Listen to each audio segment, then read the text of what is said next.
Clameur du silence, cri muet d'une femme qui souffre. C'est une femme qui ne passe pas inaperçue dans son village. C'est une femme que tout le monde évite. C'est une femme qui fait même un peu peur aux petits-enfants. C'est une femme qui est complètement courbée en deux, qui est complètement pliée en deux, tordue en deux au niveau de la taille. Son dos est presque horizontal, elle ne peut absolument pas relever la tête, elle ne peut voir que le sol autour d'elle.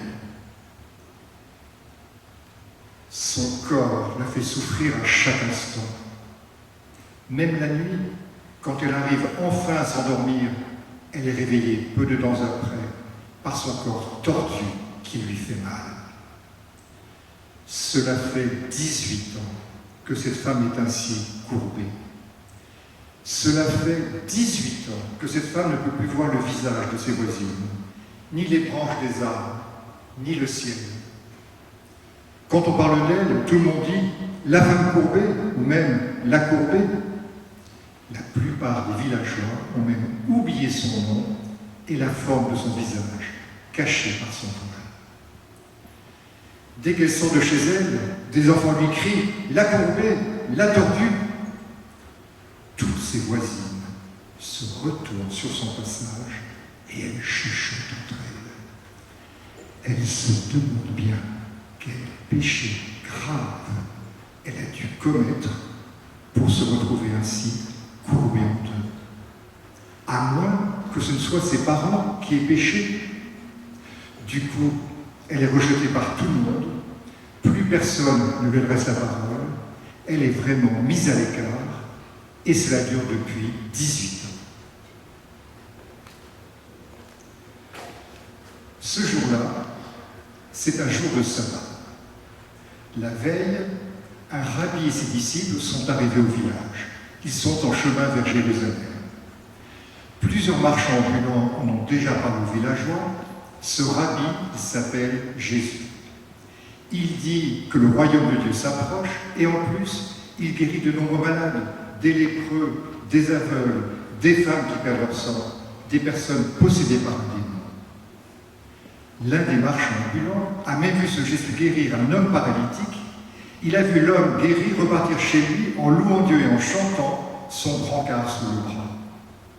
Un rabbi qui enseigne et qui guérit, c'est rare d'en voir un au village. Son arrivée ne laisse personne indifférent. Les villageois savent que le chef de la synagogue a invité Jésus à venir enseigner dans la synagogue ce jour de sabbat. Du coup, beaucoup de gens sont venus à la synagogue. Jésus arrive devant la synagogue. Le chef de la synagogue et les notables du village sont là pour l'accueillir. On les reconnaît à leurs beaux habits bien propres qu'ils ont mis pour la prière du sabbat. Le chef invite Jésus à entrer. Jésus s'avance, il monte sur l'estrade. Le servant de la synagogue choisit dans l'armoire un des rouleaux. Il le sort de son étui avec des gestes très solennels et il le présente à Jésus. Jésus déroule lentement le rouleau. Il est debout. Avant de commencer la lecture, il regarde les gens devant lui. Ils sont debout, eux aussi, par respect pour les Écritures. Il y a beaucoup de monde ce jour-là, plus que d'habitude. Jésus voit au premier rang le chef de la synagogue et les notables. Derrière eux se pressent les villageois ordinaires, avec leurs tuniques simples, un peu salies par les travaux de tous les jours, la poussière des chemins. Tous les bancs sont occupés. Il y a beaucoup de personnes serrées dans le fond. Parmi elles, il y a quelques femmes. Elles viennent rarement à la synagogue. Elles n'y sont pas obligées par la loi. Et puis, elles sont tellement occupées par toutes les tâches qui leur incombent. Aller chercher de l'eau au puits, préparer les repas, s'occuper des enfants, s'occuper des ancêtres. Mais, ce jour-là, plusieurs femmes sont venues. Elles se demandent vraiment ce que va dire ce maître. Jésus commence la lecture. Sa voix est claire et forte. Tout le monde l'écoute avec un grand respect et un grand intérêt. Puis, Jésus rend le rouleau au servant. qui le remet dans l'armoire avec un grand cérémonial. Jésus commente longuement le passage qu'il vient de lire. Pour bien se faire comprendre, il raconte de petites histoires tirées de la vie de tous les jours. Il prend des comparaisons, des images. Tout le monde est très surpris par sa façon d'enseigner, par son autorité, une autorité naturelle, très différente de celle des scribes, ces juifs qui passent leur vie entière à étudier les Écritures. On pourrait entendre une mouche voler. Tout à coup, Jésus s'arrête. Il vient d'apercevoir au fond de la pièce, au bord de la lit centrale, la femme courbée. Aussitôt Jésus l'appelle. « Toi, la femme au fond, viens, approche-toi. » La femme courbée, « Oui, viens, approche-toi. » La femme courbée est toute surprise. « C'est à moi qu'il parle, à moi qui suis courbée. » Elle n'ose pas s'avancer. Jésus l'appelle une seconde fois. « Oui, toi, la femme courbée, la femme au fond, avance-toi. » La femme courbée est toute gênée, toute intimidée, toute tremblante. Elle s'avance à tout petits pas dans la lit centrale.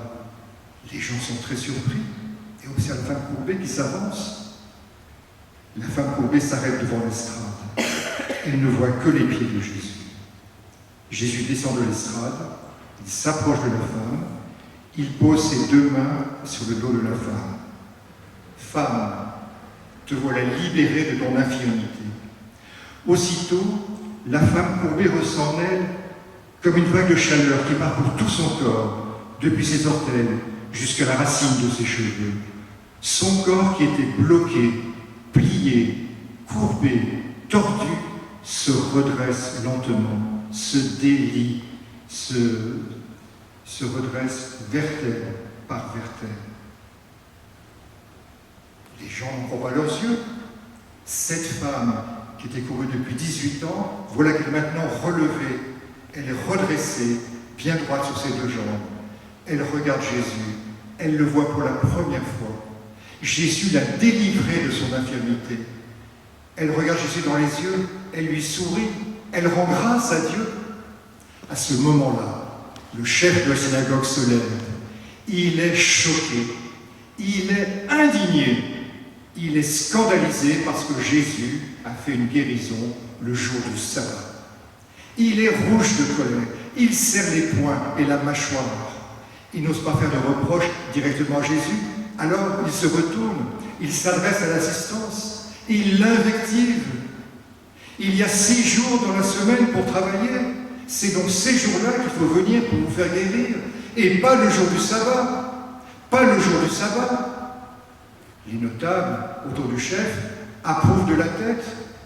Pas de guérison le jour du sabbat. Pas de travail le jour du sabbat. Les gens ne savent plus quoi penser. Faut-il se réjouir de cette guérison? Faut-il s'en indigner parce que c'est un jour de sabbat? Jésus se lève à son tour. Il regarde le chef et les notables. Hypocrite, esprit perverti, est-ce que le jour du sabbat, chacun de vous ne détache pas de la mangeoire son bœuf ou son âne pour le conduire à l'abreuvoir? Et cette femme, fille d'Abraham, cette femme que Satan a liée voici 18 ans, n'est-ce pas le jour du sabbat qu'il fallait la détacher de ce lien? Grand silence. Le chef et les notables se regardent entre eux.